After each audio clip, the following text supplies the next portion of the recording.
نئے والوں کو جواب نہ تو کہتے ہیں جواب ہی نہیں آتا. ہم عجیب مصیبت میں پھنسے ہوئے ہیں بھائی.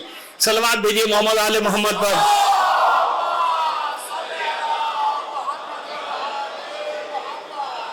آئیے پہلے آپ کو ایک وہ غزوہ تو بتا دینا جو مکے میں ہوا. کہیں بھی اس کو غزوہ نہیں لکھا گیا, واقعہ ذکر کیا ہے, کسی نے چھوڑا کسی نے زیادہ, لیکن غزوہ کسی نے نہیں کہا. میں غزوہ کہتا ہوں بھائی, پہلی لڑائی تو وہی ہوئی تھی. چھوٹے موٹے سرایا وہاں بھی ہوئے, جیسے جناب ابو طالب لڑے تھے نا جا کے خانہ کعبہ میں, ابو جہل کو گرا کے اس کی پگڑی وگڑی گرا کے پیروں سے مسلنا شروع کیا تھا اس کے سر کو. وہ ساری اوجڑی جو تھی وہ اسی کے اوپر ڈلوا دی تھی انہوں نے. اب آج کے بعد اگر تو نے میرے بھتیجے کی طرف میلی آنکھ سے دیکھا تو پورے مکے کو خون کی ندی بنا دوں گا.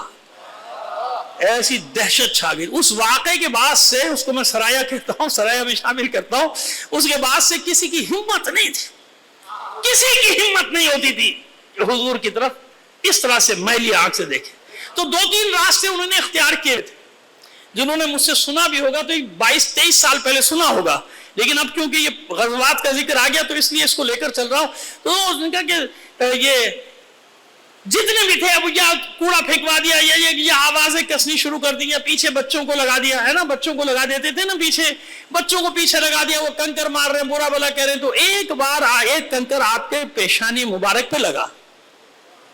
اچھا آپ گھر میں آ کے نہیں بتاتے تھے, اللہ کا رسول ہے کیوں بتائے گا, شکایت کرے گا کیا بچوں کی؟ نہیں ایسا تھا. وہ بھی اسی لیے کرتے تھے کہ بچوں کو پیچھے لگا دو, جب بچوں کو پیچھے لگائیں گے تو شکایت کرنے اگر ابو طالب تو کہہ دیں گے بچے ہم کیا کریں, بچوں کا معاملہ ہے, بچے ہیں تو بچے تو یہی کرتے ہیں جس کے پیچھے پڑ جائیں. آج کے بچے کسی کے پیچھے پڑ جائیں اس کی مصیبت ہو جاتی ہے جان کو, محلے میں ہوتی ہے نہیں ہوتی, تو بچے. تو ان شیطانی دماغوں نے یہ چال چلی کہ بچوں کو پیچھے لگا دیا. اب جب اللہ کے رسول نکلے تو بچے 100-150 قریشیوں کے نکلے اور جناب اپنی حرکتیں شروع کر دیں. ایک بار جو ایک کنکر لگا, پیشانی زخمی ہو گئی. اس زخم کو اللہ کے رسول ابو طالب سے چھپا نہیں سکے, جناب ابو طالب سے چھپا نہیں سکے, نگاہ پڑ گئی. جناب ابو طالب غیظ کے عالم میں قبضہ شمشیر پہ ہاتھ ڈالا اور شمشیر دیواروں لٹکی تو نکال لیا, آواز دینی شروع کر دیا, آج میں نکلو. کس نے یہ حرکت کی میرے بھتیجے کے ساتھ؟ حضور نے ٹھنڈا کیا, چچا جان نہیں سن تو لیجئے پہلے, آپ کہاں لڑنے جا رہے ہیں؟ یعنی کس کی جرأت کس کی, میرے بھتیجے کس نے یہ حرکت کی؟ کہ چچا آپ کے خوف سے کوئی ایسی حرکت نہیں کر سکتا, کسی میں دم نہیں, کوئی نہیں آتا. تو پھر یہ کیسے زخمی ہوئے؟ کہ انہوں نے اپنے بچوں کو پیچھے لگایا ہوا ہے. اب بچے یہ حرکتیں کرتے ہیں, اب آپ جائیں گے تو وہی سوال ہے ان کا کہ بھئی اب یہ تو بچے ہیں, بچوں کو ہم کیسے روک سکتے ہیں, بچے تو یہ کرتے ہیں, بچوں میں یہ ہوتا ہے, بچوں کی عادت ہے. تو اب پریشان ہو گئے ابو طالب کہ اب کیا کیا جائے, یہ تو بچوں کا معاملہ ہے, شکایت لے کے جائیں گے تو فوراً قریشی کہیں گے بچے ہیں, ہم ان کو کیسے روکیں, کیا کریں گے, بچے حرکتیں کرتے ہیں. تو پھر جناب ابو طالب کچھ دیر خاموش رہنے کے بعد مسکرائے.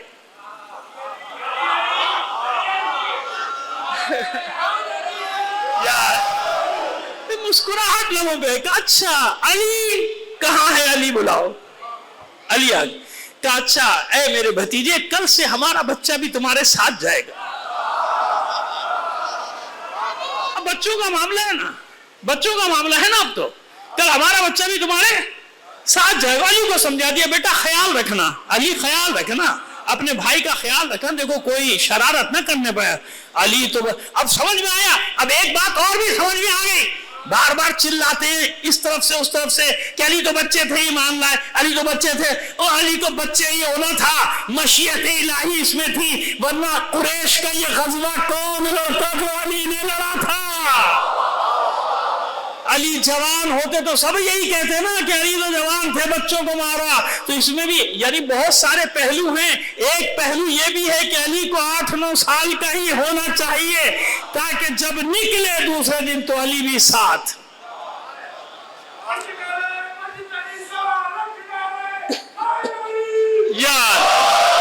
علی ساتھ, علی ساتھ جاتے. اب قریش کے بچے حسب عادت نکلے ہیں, کسی کو پفک دینا, کسی کو چپس کا لالچ ہے, کسی کو جیسے ہوتا ہے نا, جاؤ یہ چپس کے ڈبے لو, جاؤ فلاں کو پاگل کے آ جاؤ بھاگو. تو وہ آئے چیختے ہوئے آ رہے کہ بچہ آئے کیا کریں. یہ تو نہیں معلوم کہ بچے کے پیچھے برین کام کر رہے ہیں. آج تک برین کام کرتے ہیں, برین کوئی اور ہے, ہلانے والا کوئی اور ہے, ان کی ڈوریاں. اب جناب نے کہا اب بچے جمع ہونا شروع. اب انہوں نے دیکھا کہ علی ساتھ, تو بچے تو بچوں کو پہچانتے ہیں نا, تو اتنا تو قریش کے بچوں کو اندازہ تھا کہ یہ ابو طالب کا بیٹا علی ہے کون, اتنا. لیکن پھر ان کی ہچکچاہٹ اور خوف دور ہو گیا. کیوں دور ہو گیا؟ انہیں لگا بھائی یہ 100-150 ہیں, بھائی اکا دکا ہوتے, 4 ہوتے, علی مار لیتے, 100-150 کا علی کیسے مقابلہ کریں گے؟ ان کا چلو ٹھیک ہے بھائی. اور انہوں نے وہی حرکت روزانہ والی شروع کی. تو اب علی نے دیکھا پہلے رسول کی طرف, اللہ کے رسول اجازت ہے؟ اب بتائیے میں اسے غزوہ کہوں کہ نہ کہوں؟ اب سمجھ میں آیا میں نے کیوں غزوہ, میں ہی کہتا ہوں اور کوئی نہیں کہتا بھائی, اس لیے میں کہہ بھی رہا ہوں کہ میں ہی کہہ رہا ہوں بھائی. ممکن ہے غلط ہو, لیکن میرا دل نہیں چاہتا کہ میں اسے غزوہ نہ کہوں. غزوہ تو ہے نا, اللہ کے رسول موجود ہیں. پوچھا اللہ کے رسول اجازت ہے؟ اب رسول بھی مسکرائے, ہاں بالکل اجازت ہے. اب تو بچوں کا معاملہ ہے, یہ بھی بچے تم بھی بچے, جاؤ. تو وہ منظر کشی بڑی اچھی کی ہے کچھ لوگوں نے, جنہوں نے لکھا ہے یہ مارکا کہ ابو طالب کا یہ بچہ قریشیوں کے بچوں کے بیچ میں گھس گیا, قریشیوں کے بچوں کے بیچ میں گھسا, اور پھر ان کے بچے اچھلنا شروع ہوئے, یعنی ایسے پھینک رہا علی اٹھا کے. تو یہ جملے ہیں جو میں کہہ رہا ہوں, یہ کتاب میں لکھے ہوئے جملے ہیں کہ کسی کا ہاتھ ٹوٹا, کسی کا پیر ٹوٹا, کسی کی کمر ٹوٹی, کسی کی پسلیاں ٹوٹی, کسی کی ناک ٹوٹی, کسی کے دانت ٹوٹے, کسی کی آنکھ پھوٹی.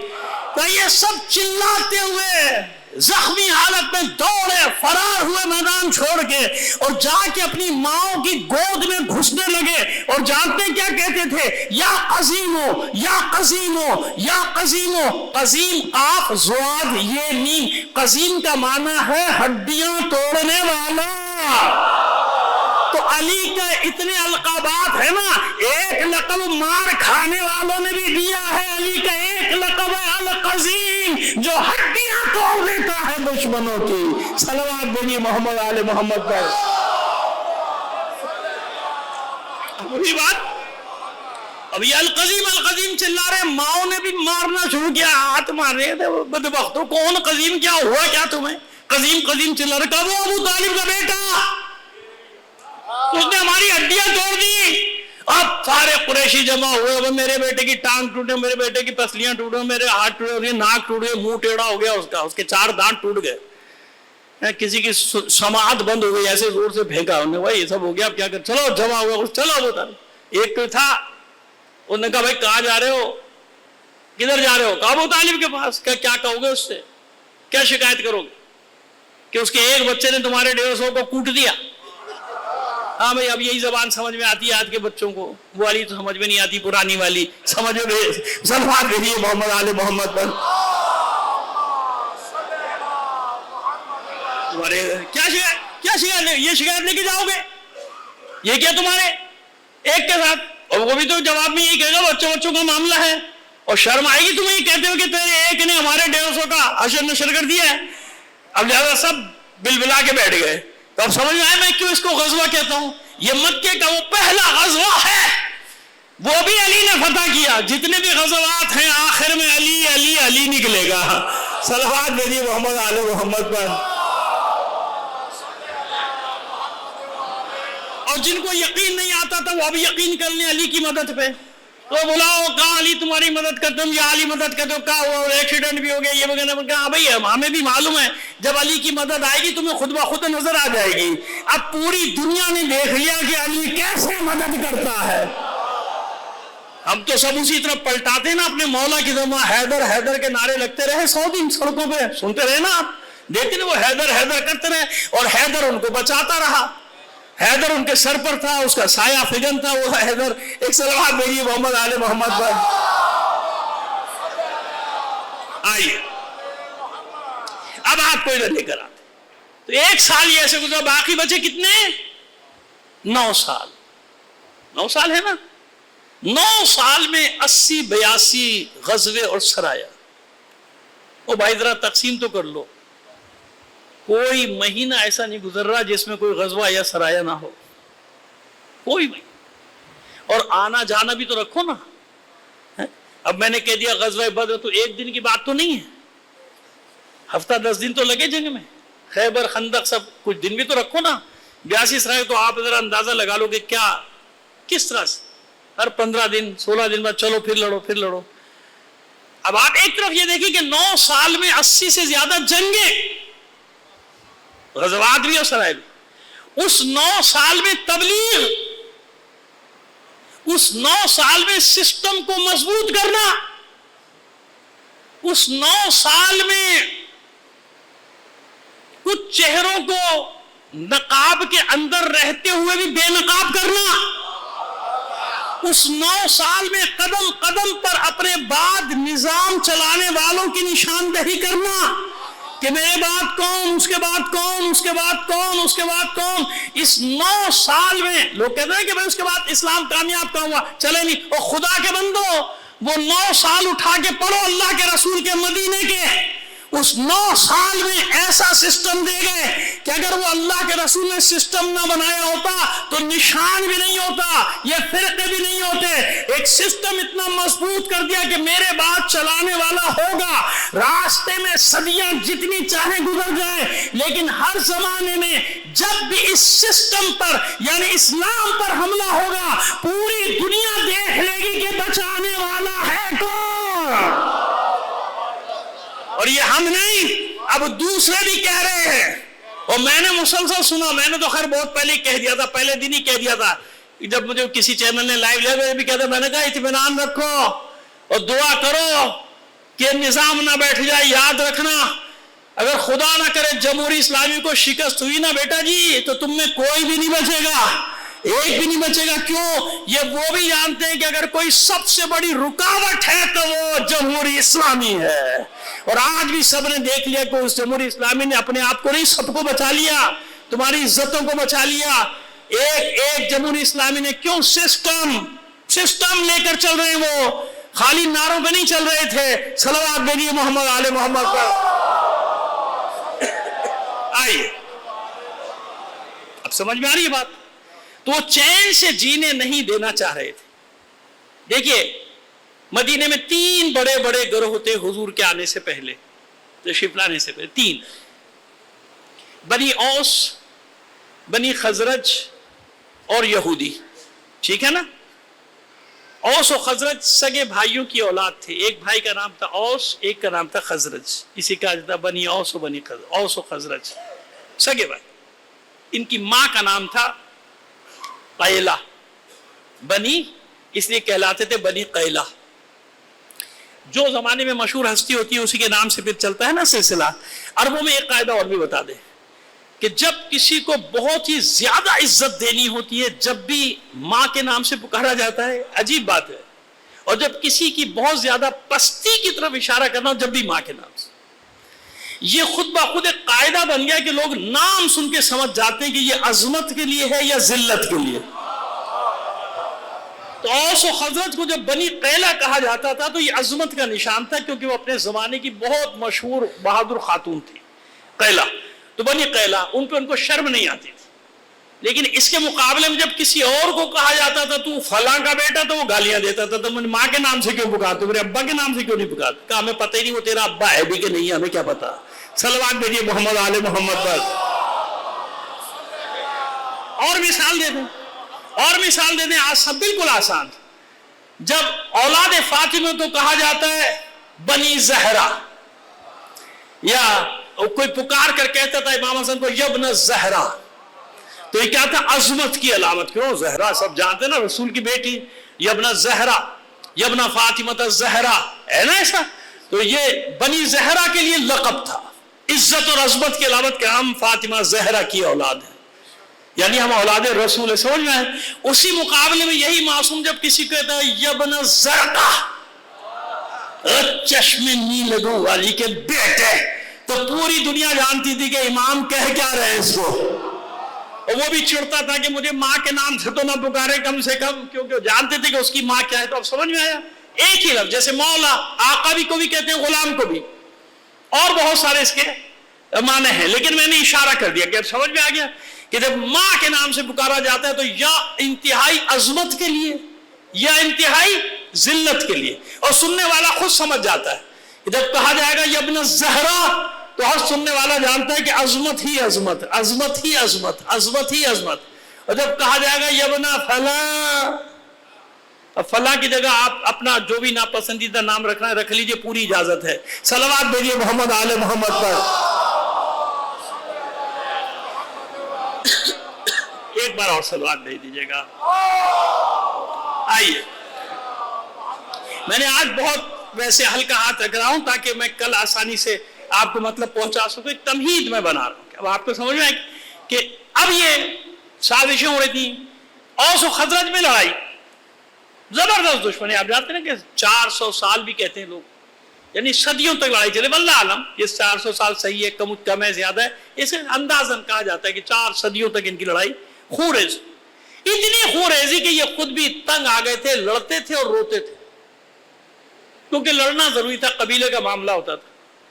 ایک دوسرے کو مارتے تھے اور رو رہے ہوتے تھے کہ بھائی یہ کب تک چلے گا، کب تک چلے گا. کیونکہ جیسے ہی، اچھا وہاں ہوتا کیا تھا، جیسے ہی لڑائی ختم ہوتی تھی 10 بزرگ بیٹھ گئے یار اب نہیں لڑنا، معاہدہ ہو جاتا تھا. معاہدہ ہو گیا. دیکھیے یاد رکھیے آپ کون ہے یہودی، یہ بتا رہا ہوں آپ کو کیا کرتے تھے. یہ معاہدہ ہو گیا، لڑائی نہیں ہوگی، چلے گئے. او معلوم ہے راستے میں بنی خزرج کا کوئی قافلہ آ رہا تھا، 2 بادشاہ آ رہے تھے، ان کو مار کے ڈال دیا اور علامت ایسی کچھ چھوڑ دی وہاں کہ وہ بنی خزرج والے سمجھے کہ بنی اوس نے مارا ہے. اب جناب جیسی 2 لاشیں ان کے علاقے میں پہنچی، لوگ کھڑے ہو گئے، ہم بدلہ لیں گے. انہوں نے اٹھا کے پٹک دیے، 2 گرا دیے بنی اوس کے، اور لڑائی شروع ہو گئی. لڑائی پھر شروع. اب وہ پریشان ہوتے تھے لوگ کہ ہوتا کیا ہمارے ساتھ. یہودیوں کے ساتھ کسی کا جھگڑا نہیں، نہ بنی اوس نہ بنی خزرج. یہ تو قدرت جب نقاب الٹتی ہے تو الٹتی ہے نا، پھر پتہ چلتا ہے ساری دنیا کو کہ اصل فتنہ ہے کون. جب تک ہم کہتے ہیں ہماری نہیں مانتے بھائی. اب سارے چینل چلا رہے ہیں بیٹھے، پوری دنیا چلا رہی کہ نہیں اصل یہی ہے اصل یہی ہے فتنہ. تو اب یہی تو فرق ہے تم میں ہم میں، کہ ہم 25-30 سال پہلے تمہیں جو بات کہہ رہے ہو تمہیں اب سمجھ میں آ رہی ہے کہ اصل فتنے کی جڑ ہے کون. تو خیر جناب ہوتا کیا تھا کہ ان کا کسی سے کوئی جھگڑا نہیں. اور آپ جانتے ہیں ان کا بزنس کیا تھا؟ ان کا بزنس تھا اسلحہ سازی. یہودیوں کا جو یسرب پڑھ لیجیے تاریخ، یہودیوں کا جو بزنس تھا وہ کیا تھا؟ اسلحہ سازی. بہترین تیر، بہترین تلوار، بہترین برچھیاں، بہترین ڈھالیں، بہترین اسلحہ بناتے تھے. تو اب اس کے لیے مارکیٹ چاہیے کہ نہیں؟ مارکیٹ چاہیے نا، وہ اسلحہ کہاں بکے گا؟ اب وہ دیکھتے تھے وہی ہے تو اچھا. پھر ہوتا کیا تھا؟ فائدہ. پھر اسلحہ نہیں بکتا تھا، لڑائی ہو گئی، سارا مال ختم، پیسے ختم، خزانہ ختم. کیا کریں بنی اوس؟ لہذا ادھار لیتے تھے اسلحہ اور اپنے باغ گروی رکھتے تھے کھجوروں کے ان کے پاس، یہودیوں کے پاس. یہ خیبر تک ان کے باغات تھے جو بعد میں یہودیوں کے تھے، ہمارے تھے. تو وہ یہی تھے. کیا کرتے تھے؟ وہ گروی رکھتے تھے کہ بھئی ہمیں اسلحہ دے دو، پیسے نہیں ہیں، یہ باغ اتنے عرصے میں ہم نے نہیں دیا تو باغ تمہارا. سمجھ میں آ گیا؟ جیسے ماشاءاللہ کچھ ملکوں میں پورے کے پورے ادارے گروی رکھ دیے گئے. اللہ اللہ خیر صلی اللہ. ایسٹ انڈیا کمپنی زندہ باد. صلوات بھیجیے محمد آل محمد پر. IMF یعنی ایسٹ انڈیا کمپنی. اس لیے چھوڑ رہا ہوں سوالیہ نشان کے، خود جا کے پڑھیے گا کہ ایسٹ انڈیا کمپنی کیا تھی، کیوں آئی تھی، کیا کیا، پھر کیا ہوا. تو IMF جو ہے وہ آج کی کیا ہے؟ ایسٹ انڈیا کمپنی ہے. ہر چیز گروی، ہر چیز گروی، ہر چیز گروی. سمجھ میں آ گئی؟ ختم ہو گیا. اب جب حضور آئے، اوس و خزرج کا جھگڑا ختم. خبردار سارا خون معاف کرو، ایک دوسرے کو معاف کر دیا. اور سنو آئندہ کے لیے اگر کوئی ایسا حادثہ ہوگا تو پہلے میرے پاس آؤ گے. اب وہ سازش بھی ان کی دم توڑ گئی کہ بھائی اب ماریں گے تو اب تو مسئلہ ہو جائے گا. حضور نے کہا میں فدیہ جو بھی ہوگا قصاص وہ سب دلواؤں گا، لیکن آپس میں نہیں لڑو گے. اور وہ خود بھی یہ چاہتے تھے کہ کسی طرح ہماری جان تو چھوٹے. جیسے ابھی آپ کو نہیں معلوم ہے بہت سارے پٹے تو ہیں مگر اندر سے خوش بھی ہے. یقین جانے میں آپ کو صحیح خبر دے رہا ہوں، میں صحیح خبر دے رہا ہوں. اندر سے خوش ہے. وہ کیوں خوش ہے؟ کہتے ہیں کوئی تو آیا جس نے ان کو پیٹا، بھلے ہمارے ملک میں پیٹا تو صحیح ان کو، کیونکہ وہ جان چھوڑانا چاہ رہے ہیں، سامراج جان نہیں چھوڑ رہا کیونکہ ان کے پاس طاقت نہیں ہے. تو وہ اندر سے خوش ہو رہے ہیں، مارو ان کو. پبلک تو وہاں کی بڑی خوش ہے، یہ تو مجھے معلوم ہے. صلوات بھیجیے محمد آل محمد پر. چلیے بس آج کی گفتگو کو یہاں تک سمیٹتے ہیں. بس اب یہ بنی اوس و خزرج کا جھگڑا ختم، معاہدہ ہو گیا، یہودیوں کو بٹھا لیا، بیٹھو میثاق مدینہ. یہاں پہ چھوڑیں گے بات کو. میثاق مدینہ کیا؟ میثاق مدینہ بھائی اگر کوئی باہر سے حملہ کرے گا تمہارا دشمن ہم تمہارا ساتھ دیں گے. مسلمانوں نے یہودیوں سے کہا تمہارا دشمن حملہ کرے گا ہم تمہارا ساتھ دیں گے, ہمارا دشمن حملہ کرے گا تم ہمارا ساتھ دو گے. مدینے پہ کوئی حملہ کرے گا مل کے لڑیں گے, ٹھیک ہے نا. ایسا اگر کوئی قتل ہو جائے گا بیٹھ کے بات چیت ہوگی, طے کیا جائے گا قتل عمدن ہے یا قتل سہون ہے, جو بھی ہے وہ طے کیا جائے گا, دے دیا جائے گا. ہمیں ضرورت پڑے گی مالی امداد کی, کسی کا قصاص, کسی کا دیا, کسی کا فدیہ دینا, تم مدد کرو گے. تمہیں ضرورت پڑے گی ہم تمہاری مدد کریں گے. ہر فریق کو اپنے مذہب پر عمل کرنے کی پوری آزادی. تم آزاد ہو, ہم بھی آزاد, تم بھی آزاد. مذہب کے معاملے میں کوئی کسی پر پابندی عائد, یہ حضور کے بہت ساری شقیں ہیں, میں ایک دو بتا رہا ہوں آپ, ٹھیک ہے. کوئی ایسی بات نہیں, مذہب کے نام پہ لڑائی, تم آزاد ہم بھی, آپ کی طرف کوئی سختی نہیں. آپ جیسے اپنا دینی مراسم ادا کرتے تھا کیجئے, ہم اپنے کریں گے, آرام سے رہیے. اب یہ آرام و سکون ہونے کے بعد جب جنگی نہیں ہو رہی تو اسلحہ کہاں بکے گا بھائی؟ بیٹھ گئی نا اسلحہ انڈسٹری. جنگ ہوگی تو اسلحہ انڈسٹری چلے گی نا, تو ان کی اسلحہ انڈسٹری جو تھی وہ بیٹھ گئی. اب وہ تل ملائے ہوئے. پھر یہ کہ ان کی جنگوں کی وجہ سے یہودیوں کا اقتدار تھا, یثرب پر آبادی کم تھی, ان کی اقتدار تھا, کیونکہ اس کی لڑائی سے فائدہ اٹھاتے تھے وہ اپنے ہر مسئلے. لیکن ان کے ہر آدمی تو مقروض تھا ان کا, یہودیوں کا. آج کیا ہے؟ آج بھی ایسے ہی ہے. اور جو مقروض نہیں تھا وہ سر اونچا کر کے کھڑا تھا, بلکہ دنیا ہی اس کی مقروض ہے اربوں ڈالر کی, وہ تو کسی کا مقروض نہیں ہے. یہ عجیب ملک ہے بھائی. 47 سال سے پابندی بھی ہے, سب کچھ ہے, کسی سے نہ IMF سے $1 لیا ہے, نہ کسی ورلڈ بینک سے $1 لیا, نہ کسی سے کہا ہے کہ میں قرضہ تو مانگا کسی سے. یہ عجیب ہے, لوگ ان باتوں کو نہیں سوچتے کہ وہ کیسے سروائیو کر گئے بھائی. ان پر کسی کا نہیں کسی سے مانگو, لڑ رہے ہیں, سپر پاور سے لڑ رہے ہیں بھائی, جو اپنے آپ کو کہتے ہیں سپر پاور. سمجھ میں آ رہی ہے ہماری بات؟ اور کیا کیجئے ان باتوں میں کہ یہ معجزہ نہیں ہے تو اور کیا ہے؟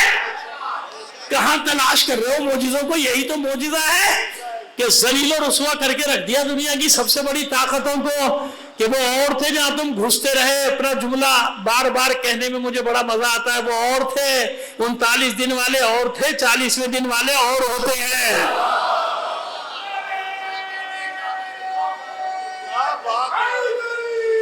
یا بس یہ میثاق مدینہ طے پا گئی, ان کا کریا کرم ہو گیا یہودیوں کا. اب کیا کہتے, اب یہودیوں نے ساز باز شروع کی مکے کے لوگوں کے ساتھ, قریش مکہ کے کفار قریش کے ساتھ, تو کچھ کرو.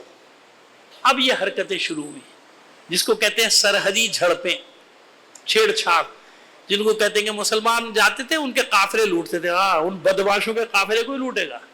آج تک پوری دنیا کو لوٹ کے وہ کھا رہے ہیں. ان کے مسلمان جاتے تھے ان کے قافلے, مسلمانوں میں تو اتنی طاقت نہیں تھی کہ وہ فوج جمع کر لیتے پوری بھائی. اتنا کمزوری کا دور تھا, غربت کا دور تھا کہ اصحاب صفہ کا چبوترا ہے نہیں, آج تک ہے کہ نہیں ہے, وہ تاریخی حقیقت ہے کہ وہاں وہ بیچارے پڑے رہتے تھے جو اسلام قبول کرنے کے بعد کھانے کو بھی نہیں ہوتا تھا, تو مدینے کے لوگ اپنے اپنے گھروں کا بچا ہوا کھانا لا کے وہاں رکھ دیا کرتے تھے, تم لوگ کھاؤ. وہاں کھانے کو لالے پڑے ہوئے یار, اور آپ کے لوگ قافلے لوٹ رہے تھے, جا کے یہ کرتے تھے وہ کرتے تھے. خیر, تو یہ ایسا ہی ہوا. ایک تجارتی قافلہ شام سے آ رہا تھا, اور مجھے شخصیات کے نام لینے کی ضرورت نہیں, ادھر یہ ساری سازش ہو چکی تھی, مدینے کے یہودی مل چکے تھے, قرآن نے اس طرف اشارہ بھی کیا ہے, کل تفصیل میں جائیں گے اس کی. وہ جناب ادھر سے اس نے افواہ پھیلائی وہاں, حالانکہ کوئی جھڑپ نہیں ہوئی. مسلمانوں کو جب معلوم ہوا کہ تجارتی قافلہ آ رہے تو 40-50 آدمی جناب حمزہ ابن عبد المطلب کی سربراہی میں گئے تاکہ دیکھتے رہے, دونوں قافلے چلتے رہے, لڑائی نہیں ہوئی. ٹھیک ہے, وہ نکل گئے, یہ واپس آ گئے. مگر انہوں نے کیا کیا, مکے میں یہ خبر پھیلائی کہ قافلہ لوٹ لیا گیا, مسلمانوں نے حملہ کر دیا, یہ ہو گیا وہ ہو گیا. وہاں سے جناب ہر کوئی خون بہا اور قصاص کے اس میں لشکر لے کر تیار ہوا. وہ جنگ بدر, یعنی جس کو اکثر جنگ بدر کہتے ہیں, اس سے پہلے جنگ اولا بھی ہو چکا, جب بدر اولا بھی, اور یہ بہت سارے چھوٹے موٹے آپس میں مٹ بھیڑ ہوئی جس میں 1-2 آدمی مرے بھی, جن کا میں کل ذکر کروں گا. لیکن یہ کہ اب وہاں سے وہ لشکر تیار ہو کر چلا, اور ہر قبیلے کے آدمی کو شریک ہونا ضروری تھا. بنی ہاشم پر بھی دباؤ ہے, بنی ہاشم کے جناب عباس ابن عبد المطلب وہاں ہیں بھائی, ہیں کہ نہیں ہے؟ جناب حمزہ تو ادھر آ گئے تھے. اچھا, اس کے بعد جناب طالب خود عبد المطلب کے بیٹے,